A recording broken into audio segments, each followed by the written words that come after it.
Good afternoon and welcome to another QT Connect Cafe where we tell stories about everything about queer and tech. Always a pleasure to talk to our community. I'm Naoufel, co-founder of Queer Tech, and I'll be your host today. I'm very excited to talk to you and excited for our guests. Remind everyone that I am based in the cold city. Oh, it's really cold this week in Tehuantepec, Montreal. And before we begin, I would like to acknowledge that Queer Tech is located on unceded Indigenous land. The Kanyakenahe Nation is recognized as the custodian of the lands and waters in which we gather today. As usual, we want to recognize and thank our partners for all their support. Despite the hard year that we had, they are continuing to believe in our mission. I want to recognize Unity Technologies, Van Hack, Fichte Montreal, PaySafe, Breed Life, and Local Logic. Really great. These companies also are all hiring. So if you are looking for a job or looking for a new career, you can go to our job board and look at the roles. It's queertech.org/job, as you see on the screen. Also, we mentioned last time we talked that we launched our National LGBTQ Career Virtual Fair. That's going to be part of our queer programs, and really excited for it. Our goal is to create a space for our community and our partners to come together and connect. You save the day. It's on April 8th, 2021 from 1 p.m. to 5 p.m. So mark it on your calendar if you would like to attend. Also, if you work at a startup, anywhere in Canada, or companies, tech companies that are hiring and do value diversity, you can have them contact us or contact me at naoufel@queertech.ca. And a special thank you also to all those who are really supporting and giving donations to continue with this program and helping us tell queer stories. For those who would like to support, you can donate on our website. It's queertech.org/support, and we really appreciate it. So before we kind of dive in with our guest today, so for those who have questions or comments, you can write on the question box on the social media that you are watching us on. You can also tag anyone who is looking for a career in tech or looking to advance their career in tech, or need just an inspiration and motivation. We can all use some these days. And just notice your comments or questions might be shown on the screen. So our guest today is a software engineer who moved to Canada a little bit over a year ago from Brazil. And I'm very excited to share Danilo's story with you today. And welcome, Danilo, to the show. And you can reveal yourself now.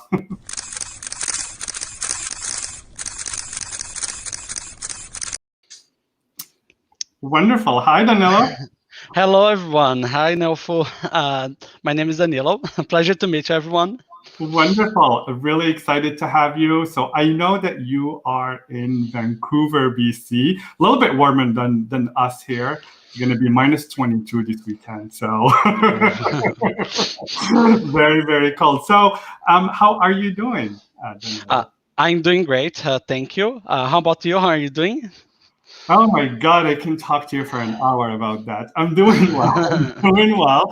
We all have up and downs with this pandemic and lockdowns, but the Quebec government is loosening up some of the rules. So I'm very excited to start seeing some friends and hopefully things get better. So. Before we kind of dive in, I love to just give you the floor and tell us a little bit about yourself and what are your pronouns, and we'll kick it from there. Sure, thank you. Hello, everyone. My name is Danilo Kaltner.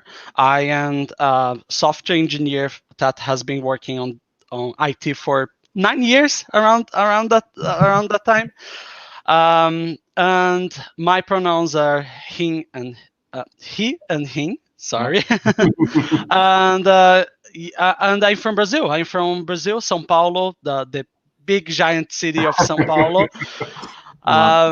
And I was born and raised there. Like I never been to any other place. It was São Paulo to Canada, pretty much. Wow. Okay, I definitely want to talk about that. So I love Sao Paulo. Been there a couple of times. Great city, gigantic city as you did, but a lot of fun, and the people are wonderful there. So I want you to kind of just walk us through your journey. Where did you get to university? How did you get into tech? Tell us a little bit about you. Just things that our viewer can learn about you. So my career path was very unorthodox. I didn't go to any university. I didn't go to any kind of learning, like lighthouse labs or something like that. I actually learned programming by myself. And how did that happen?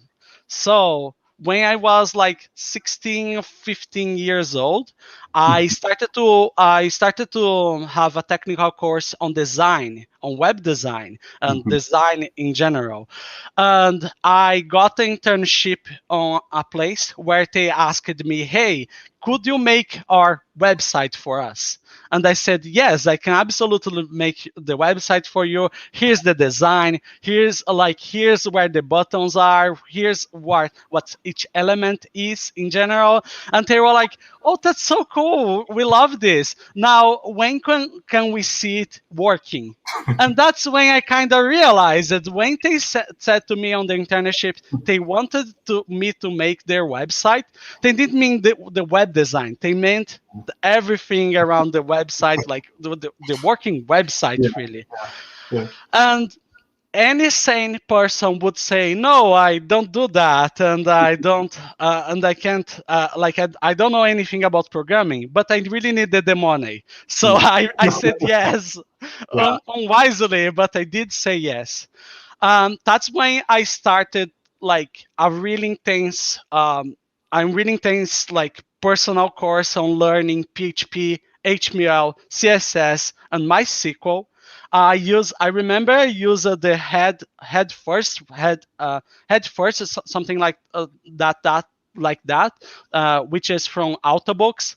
Hmm. They're amazing, like were great, and they saved my life because I spent like really hustling like 2 to 3 weeks just reading those books and eating them, like yes, like learning by doing and learning by reading those books. And actually after 1 month not only reading but doing the website, I was able to do it. I was able to deliver, like it was buggy, it was a mess, but it was the first version of a website. And having that kind of like having that kind of like creating a website really made me fall in love with tech. Like that was the moment that clicked for me. I was like, okay, this is really cool, this is really really cool. And that's when it got started.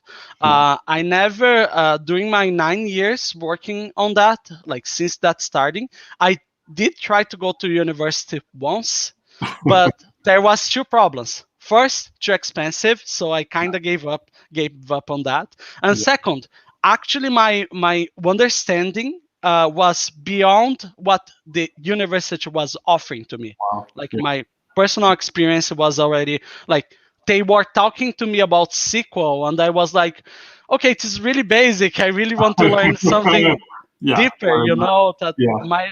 my expectations were not aligned with that.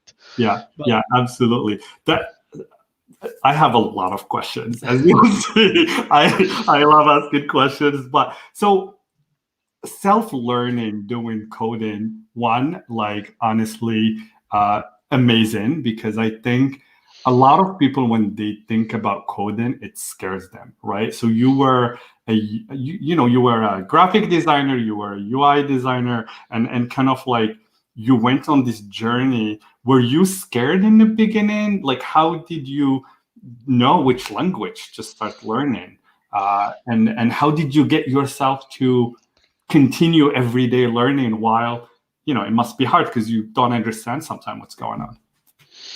yeah, like I think one thing that always helped me is that I have always been a hustler in general. Yeah. Because like even before going to design, I tried a cooking course. I tried to learn how to cook and being a chef or something like that. It didn't go quite as I imagined, but to pay that course, I worked as a mason. I was Mhm. like helping people, like raising walls and things like that. So that helps. Like being Yeah. a hustler, being Yeah. able to like roll with the punches always helps a lot. Yeah. When especially when you're self learning, Yeah. but. I wasn't really alone on that. I had some friends that they gave me like the recommendations. They said to me like, okay, so if you really want to make this website work, Yeah. here's like what you need to learn. You need to learn HTML, CSS, MySQL, and you have to learn PHP. And I was like, let's go, let's go with this one. Like I have like the starting, like I have the direction now. I have Yeah. the starting direction. Now I just have to go forward with that. And And you that's learned when in books, so it was like, did you buy books? Was it online? What was the I resource you I used? I brought the books. I brought Okay. the books for. I brought the books in Brazil. Yeah. I think I still have them in Brazil. But yeah, I brought the books, Uh-huh. and I was like just devouring them. Like Yeah. I spent like 10 hours to 8 hours per day just Wow. reading and doing the exercises and everything. It was Wow. very intense. That's for sure. Yeah, yeah, absolutely. So Okay, one, I love that you did cooking. Can you tell me, can you cook feijoada? Feijoada, yes, I can absolutely do a feijoada. Well, when I come to Brazil, I want feijoada. Or when I come to Vancouver, I want you to make me some feijoada. Just let me know. Just let me know. I can do feijoada for both of us. That's awesome. And so, like, how long did it take you to learn this programming language? So, uh, what I say is that it took 3 weeks to read those books, but learn like I was just rolling with what I had. Really learning PHP and going deep diving and learning like because learning PHP is just one step. As people know about software engineering, you never stop learning. You cannot stop learning at all.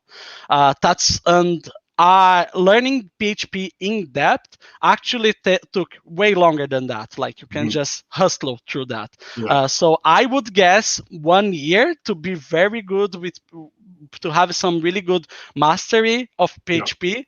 And I'll be frank that I think the company had a lot of patience with me because I was an intern. I was like in that kind of situation, but still, it is not something you can just cram on your head. Really, it's something you have to start now. It's like kind of going to the gym, like you start now and 1 year in the future, you will look to yourself in the past and say, thank you very much for starting learning PHP that day. You really helped like me kickstart a new career or kickstart a new project of mine. So thank you very much, Pasmi.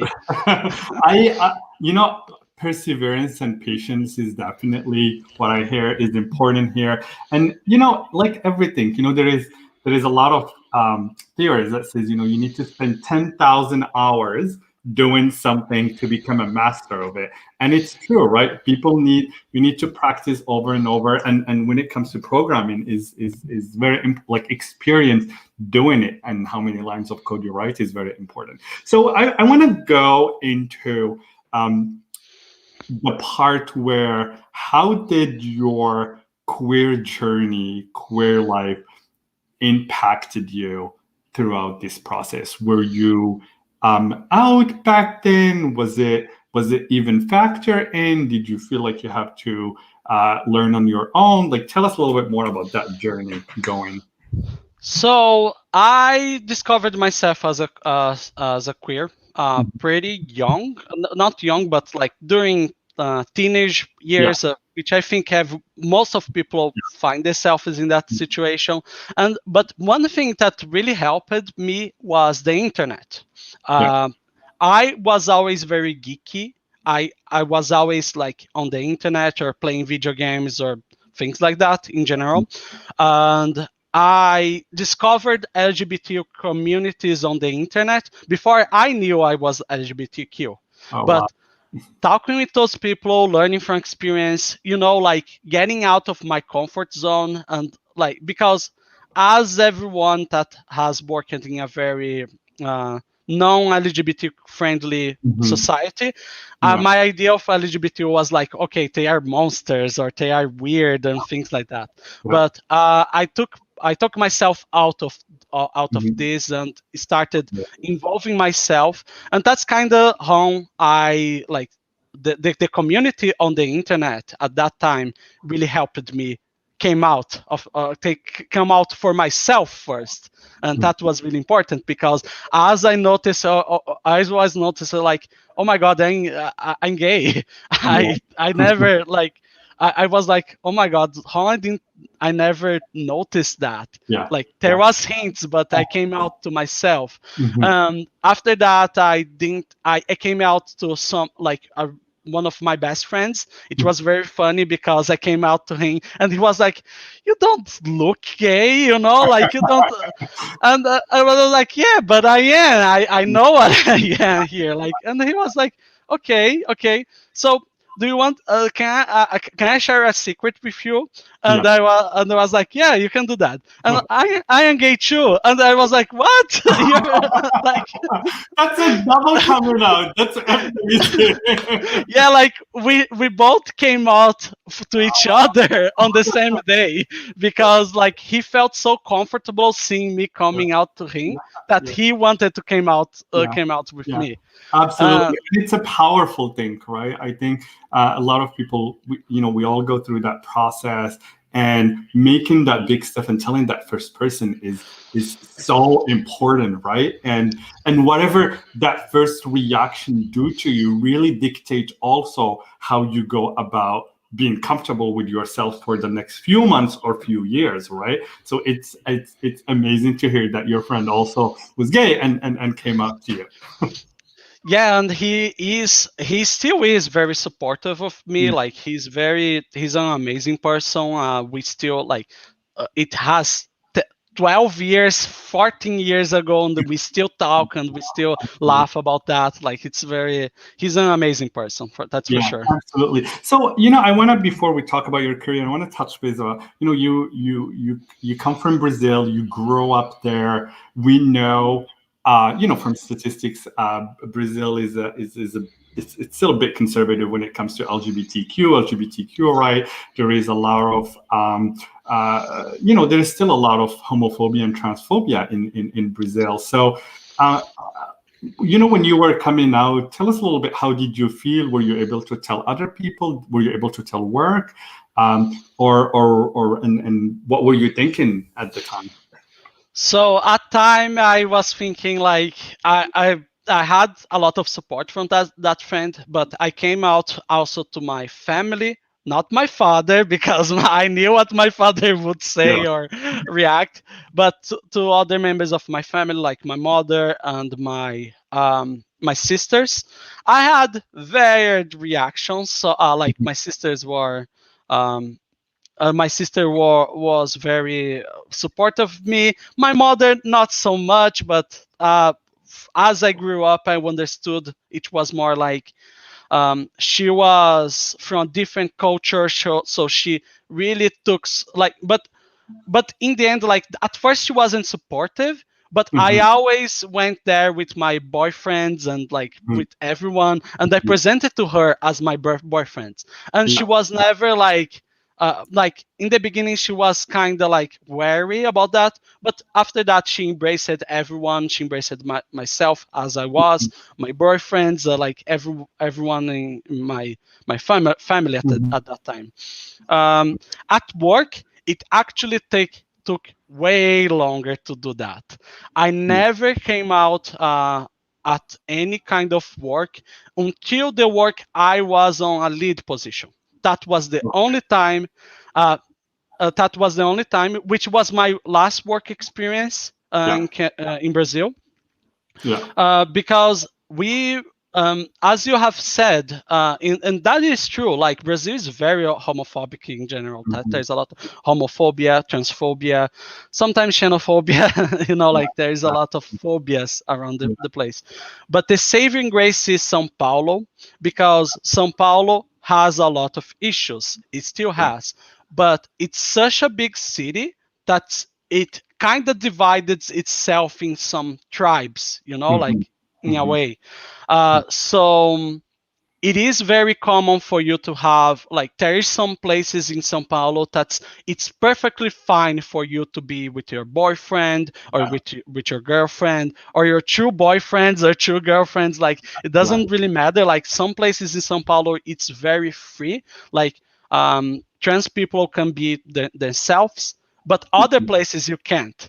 So Yeah. it's Yeah. it's a very complex city, Yeah. and but it also helps because um, it's also like a first it is a starting point, Yeah. like it's a starting point of like okay, so it is acceptable in some places in Sao Paulo, so that acceptance kind of spreads around it, and now it's way better than it Yeah. was like 10 Oh, years ago. oh, that's good. Yeah, definitely Sao Paulo is a big city. I also know that Sao Paulo has the biggest pride in the world, and I can't wait back to to one day go to that. I think it'll be just amazing to be there. So I'm gonna come back to your coming out as a lead, but before we kind of go there, I want to go to your career. So what happened after you were an intern? How long was that internship for, and what happened in your career in terms of the positions you had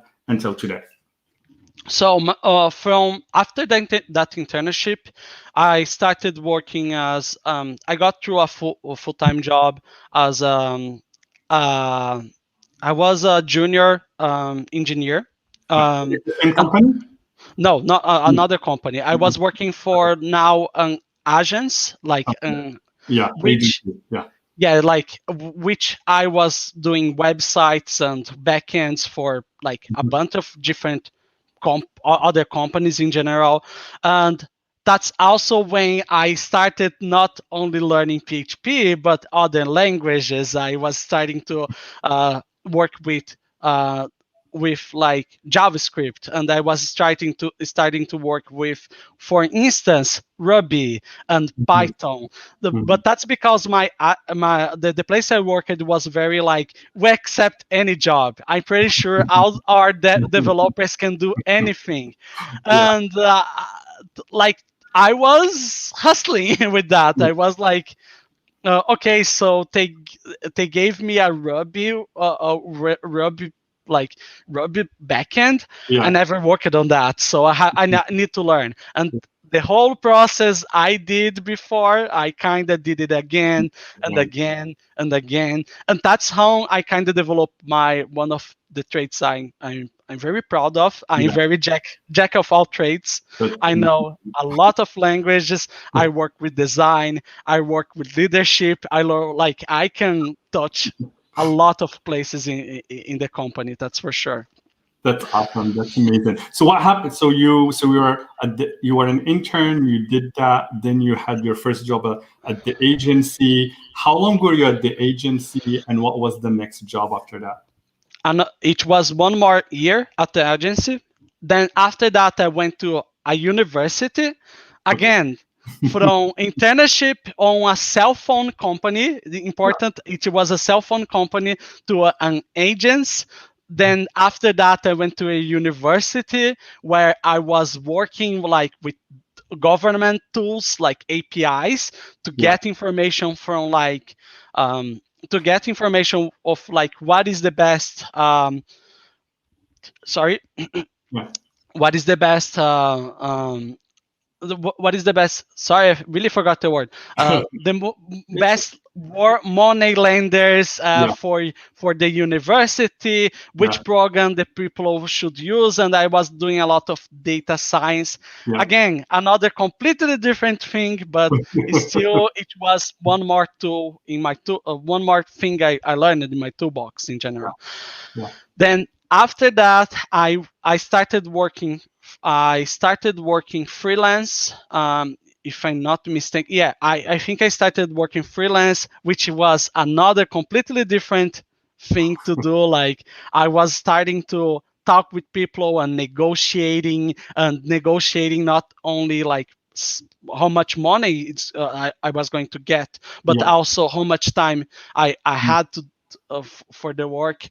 Like it was crazy. Like another year working on that, by the way. Wow. And then the last job you had, was that where you were the lead for like a software developer lead, or was there another job after your freelance?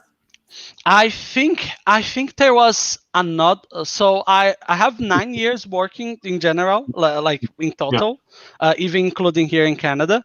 But I have to say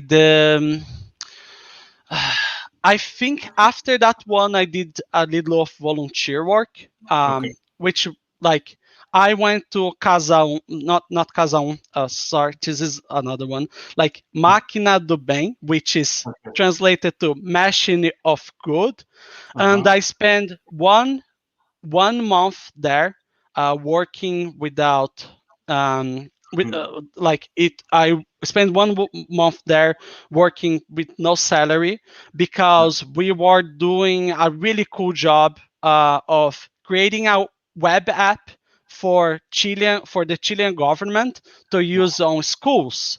And the idea of the app is that people could, children could use the app to say to inform themselves about bullying, and even say when they're if they're being bullied.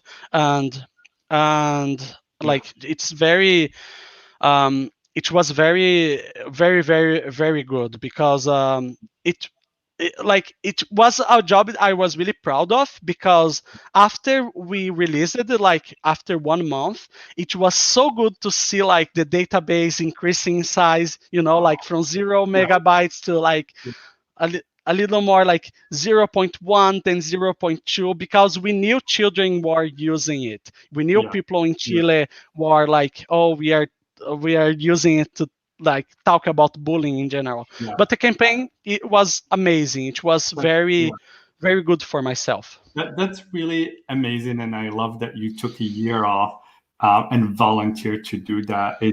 It's so important, right, for us as individuals to give back to the community. Through even at QueerTech, when we started, one of the first program we launched was Pride Hacks, and it was really about giving back to the community, helping LGBTQ nonprofits or nonprofit that serves the LGBTQ community. And every year, we bring the tech community and people who volunteer and give time of their weekend and their day to support this organization. And so, it's happening this year again, and I hope we'll have some people that help, but it's so like the impact on this organization is just amazing. So thank you for doing that and giving that time. And so tell me, after the year of volunteering, what happened after that? So after it was not 1 year, sorry if I wasn't clear. It was only 1 month because, 1 month.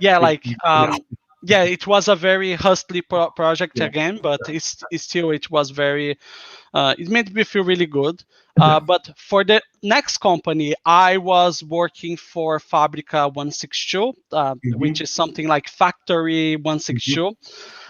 And this was the position where I got the leadership position, because they were in a situation where like they have employed me as a senior to work on assisting side, on like assisting like a fleet management system in there. And it was a mess. It was like a complete mess in general. And that was the moment I was like, okay, so I worked with a lot of messy companies in the past. I like all my companies were like all over the place in organization. If I don't do the organizing here, nobody's going to do it. I have seen that before, and that's when I really took a step forward. I started agile methodologies, which, believe it or not, are mind-blowing for a lot of companies in Brazil. I know for people here is like, you need agile to get started. To get started. But for people in Brazil, it was like, what is that? You're a genius. And I was like, I'm not a genius. I'm just doing. How did you learn about it? Was it just from the forums, talking to people? Like, how did you know about Scrum and Agile methodologies? So this has been I told you in the beginning, like learning tech is something that you don't stop. I knew way more. I knew way more than I was using at work. Like even before at the university, I knew about Docker, even if we were not using Docker at any point during my work. And during that time, I learned about Agile, I learned about Scrum, I learned about Scrum, Kanban. I just came through, it's something that's so important for modern management, modern software management, that you just stumble into it. Like eventually you find Agile because it's something that's always there, Yeah, absolutely. I mean, at least in Canada, I know like there are startups or tech companies who have a full-time roles just to be a scrum master and manage the team and the process. So it's definitely something that also people don't think about when they want to get into tech and learn also project management, right? It's really good. So so you get into this company, you kind of start changing things, and tell us a little bit, how did you become a lead and how did you start coming out to people? So, how did I become a lead? It was kind of natural because I was kind of already leading people. I Yeah. was kind of already picking up fights about some things. Like I was like, okay, so we need unit testing, and Yeah. the company was like, no, unit, like, this is garbage. This does not make any sense. Why do we need unit testing? And I told them, you will know in not today. You will know in like 1 month, or in 2 months. You won't understand what I'm talking about. But Yeah. we need unit testings. We need agile methodologies. We need like to change out this stuff. And I was very lucky that the company was open to hear Mhm. those suggestions, because that's when things kind of started to change, Mhm. and it was very good. And it was very good for myself too, because I was also doing. I was also, when I was like rooting myself as a leader in the Yeah. company, I was also including being more inclusive in general. Yeah. Like interview process, we started doing with more women. Mhm. Which is weird to say, but when, like, if you do like, when people don't think about like woman that can program, Yeah. and in general, like, they don't do that. When they see the curriculum, the resume, they'll be like, oh no, she doesn't. Yeah. She, I bet she's not that good. I Yeah. bet she's Yeah. not. Yeah. And I was one of the people that was advocating, like, no, let's give her an opportunity. Let's Yeah. interview her. Let's Yeah. see what she's capable of. Like, Yeah. let her show us what she Yeah. can do. Yeah. And so, yeah, I was little by little. It was very like kind of like without people noticing, I was Yeah. advocating more about diversity. I Yeah. was starting little by little, doing things like small changes, but it was enough for in 1 year, on the my on the like end of the year party, I Yeah. came out to my bosses. I said to Aw. my bosses, like, hey, can I invite my husband? Can he come over? And they were like, what? You have a husband? And they were really surprised, and that, but after that, they had a reaction of like, okay, that's so cool, you have a husband. Yeah, he can come over in the party. That's great. And That's that's when I great. present people like, oh, this is Yeah. my husband. Yeah. We have been married for that many time. Yeah, that's amazing. I want to like.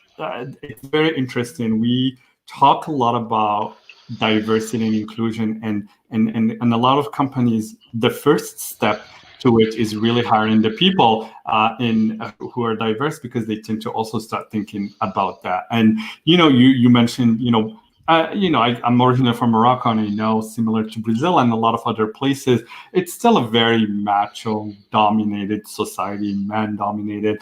And a lot of time we think Canada is very different, and then it is, all right, a lot more progressive, a lot more open, but these mindsets still exist in the mind, right? Like, tech is mainly men. We're still trying to get that diversity, even if our societies are 51% women and 49 men. We're still, in tech, it's still dominated. So it's really important to have allies and have people who advocate not only for women but for all minorities, and really be conscious in that process.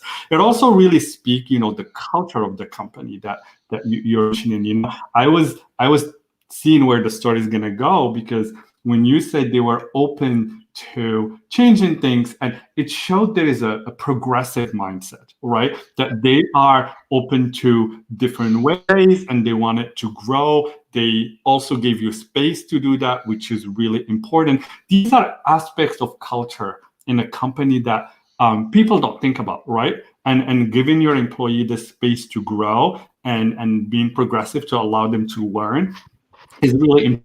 And it's really nice to see also that they were supportive of who you are. And were you, when you were about to work for this company, was there any part of it where you were looking for sign of the culture of the company? Was it like, I want to work for this company because you knew that they were progressive, they had, why did you work for this company? Maybe that's like So, an interesting thing about Brazilian tech industry in general, they have no culture. They don't have like they don't do a lot of the things that you see here in Canada or even North America, where I endorse some kind of culture. Like we have a company here which is very Silicon Valley style culture and things like that.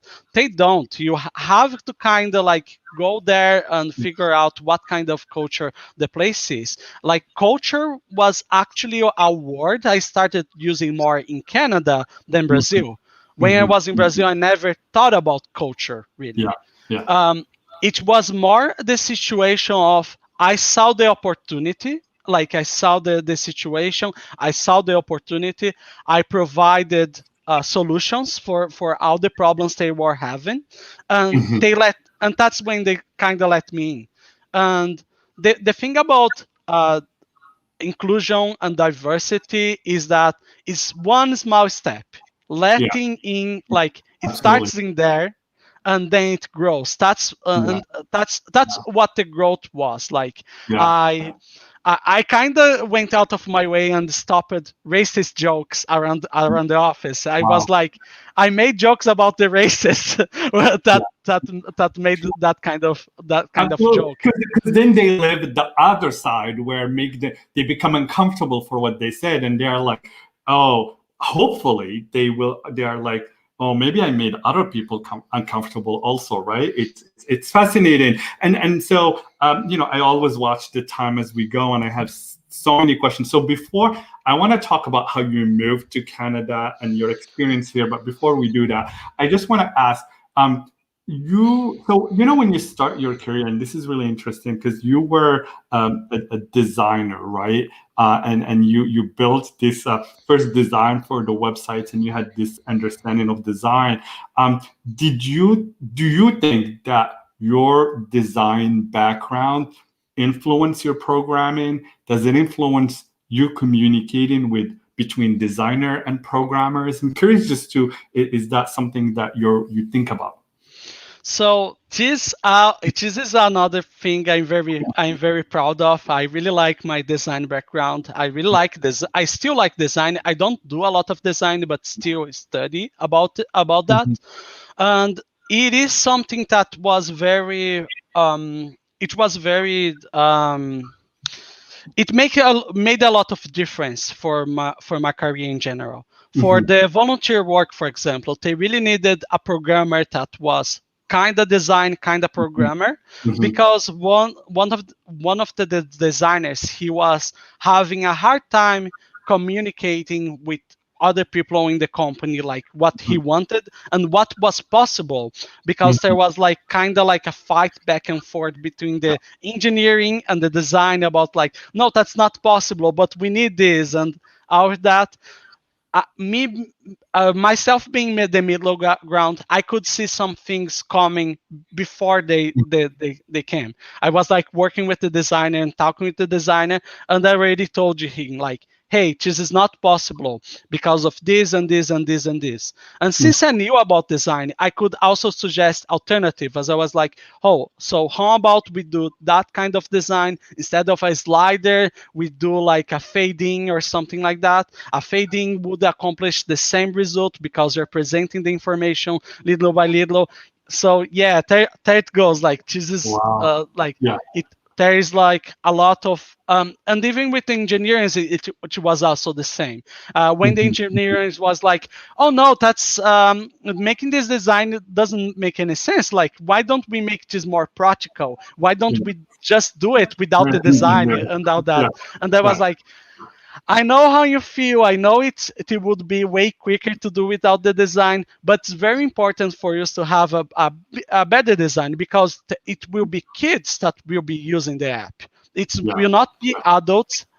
It will be kids. If the app is not fun to use and it's hard to use, they're not never going to use it. So this project will be a failure if no kids want to use Yeah. because there's no proper design. Yeah.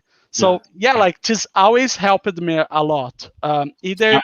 understanding, Yeah. yeah, like either understanding user experience or then giving some tips about what we can, what can be done in general. Yeah, absolutely. You know, that's one of the things I was thinking about our conversation is like being a designer and then becoming a programmer is such a unique skill set because today any technology we design, I mean, efficiency is very important, the process is very important, but the way it look and how you use it is very important. So it's amazing and that's really great. So I want to move now. So it sounds like you had this. You were working at a great company. You were very open. You had a lead position, but then how did you come up about moving to Canada? Like where did that come from, and why did you wanted to move to Canada?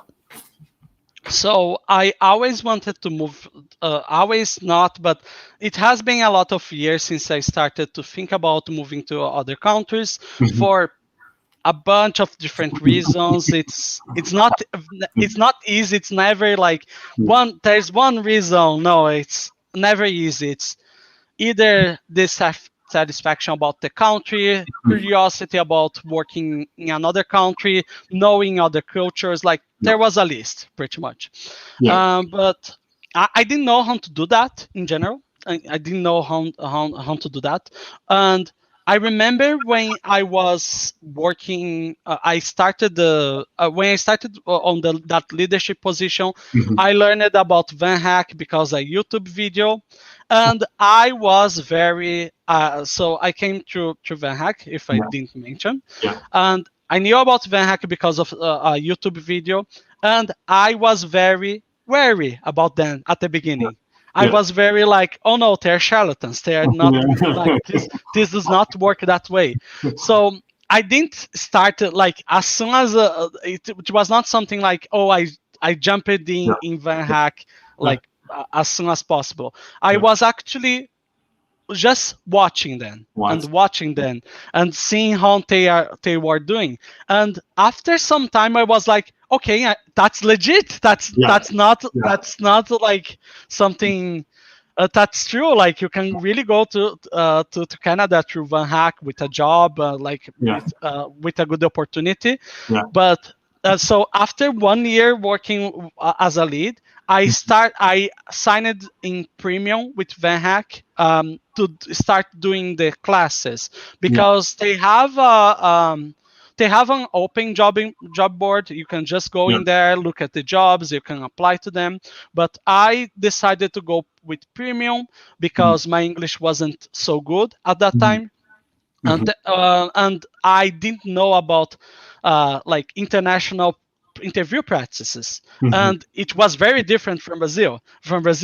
In the Absolutely. Brazilian, yeah, like the Brazilian's interview is like, can you do that? Can you do that? Can you do that?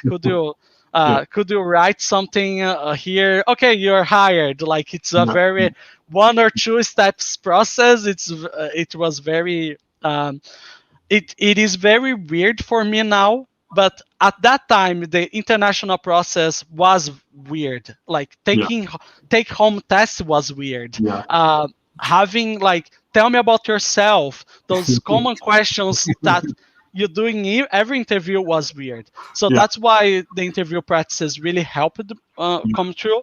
And it took, I would say it took like 1 year of yeah, like training and the interviews for me to get the job with CTO.ai. yeah, Um, and I got the job. I was really happy. And yeah, again, it was a lot of interviews. It was yeah. not like, oh, I No. the first one was CTO and that was it. No, it was not. it Yeah, was so much hard work. one, yeah, like a lot, months and months of hard work, struggling with internet problems, Mhm. struggling with time zone problems. Like Yeah, it was a lot of work, yeah, and I got it. I got the job at CTO. I was really, really happy at that, and that's when I gave the resign letter for my previous company where I was a leader. They were really sad, but they were yeah. understanding I of understand. Yeah. my situation, like what I was going to do, what I wanted. So they were very supportive of me. I started working for 3 months from Yeah. Brazil to CTO. And after 3 months on December, I had the relocation. They Mhm. gave me a relocation package, so I was able to. It was much more easier to do Mhm. that. CTO Van Hack also supported me on figuring out where I was going to live, Mhm. where I was going in general, Mhm. and like they helped with everything. They Yeah. did everything by themselves. So like Van Amazing. Hacker was always very supportive of me. Yeah. I'm very happy I to be love to part of hear that. Van Hacker Yeah, story. I love that you say that. I know Van Hack and Ilya since it started about maybe 4 years ago, 3 years ago, and we've always shared a similar mission with Queer Tech when it comes to really increasing representation and diversity in tech, and so we've been partner for them for the last 3 years. This is our third year together, and it was about time that when I learned that you came in here and that you were LGBTQ, I was very excited to do this. And so definitely, I always, when we talk to a lot of startups that are looking to hire for diversity, I'm like, have a look at Van Hack. It's a really great source because you get access to talent everywhere around the world. So really glad to hear that. So I still have a million questions, but the time is running out. So I want to ask you a couple last questions. One is, who are some of the people that made the biggest impact on you? So I have another weird answer. I know Oh, my career was very jack of all trades, learned by yeah, myself. So yeah. another weird answer. I don't have like a Steve Jobs or someone that like you think about Yeah, like yeah, that's way yeah, there in yeah. the career.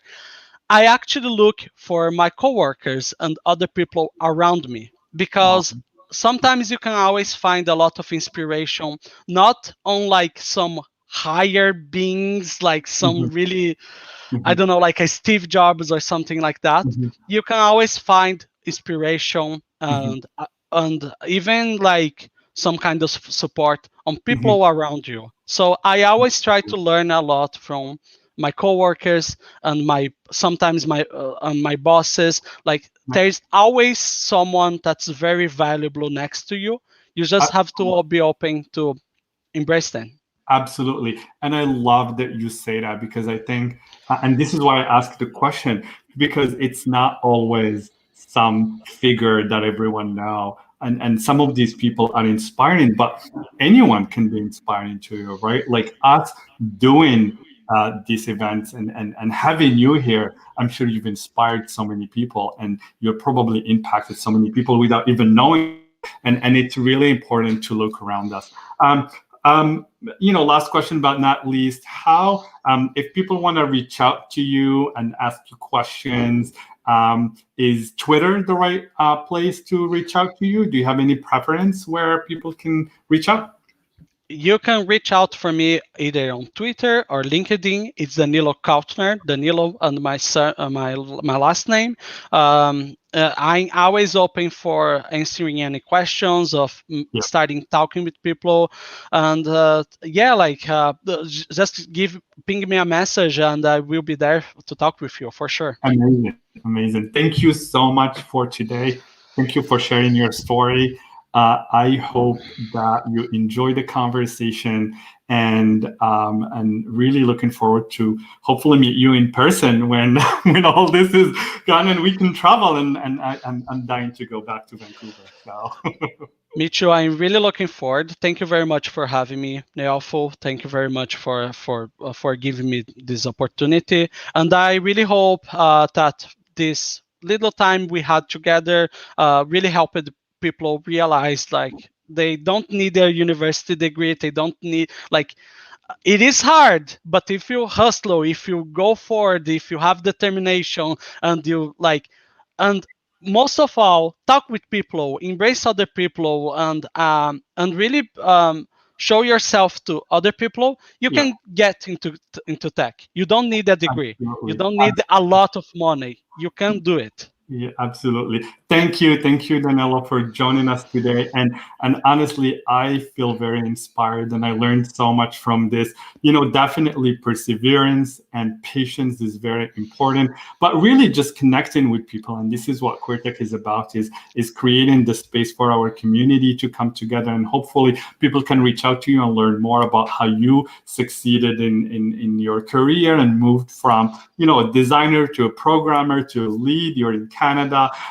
Really great to have you. Another thing, I want to thank all our partners again. I can't thank them enough for the support that they give to us. Thank you to Unity Technologies, VanHack, PaySafe, Breathe Life, and Local Logic. That's where I work. And really excited to have them always support the organization. I hope that you enjoyed this episode. Our goal is always to tell more queer stories. So either through this live stream or through any other media that we have. If you enjoyed this episode today, you can also support QueerTech by donating on our website, queertech.org/support. Our goal is to tell more stories. We're also looking for inspiring leaders and inspiring entrepreneurs to come and share their stories. So if you know someone, you can either submit a request, nominate someone on the form that you see on the screen. You can also reach out to me at naoufel@queertech.ca. We would love to have, you know, people from different cities in Canada. A reminder, our next episode is on January 25th at noon, from noon to 1. Mark your calendar. I'm very also excited about this speaker. It's Jarrett Lehman is an entrepreneur. He's an Anishinaabe Ojibwe from Magnetawa First Nation, and really excited to also have that representation to tell us their stories. Jarrett is currently the founder and chief strategy officer for Akawe Technology and the founder for Center for Indigenous Innovation and Technology. It's going to be an amazing conversation again. Hope to tune in, and thank you for joining us today. Have a great day.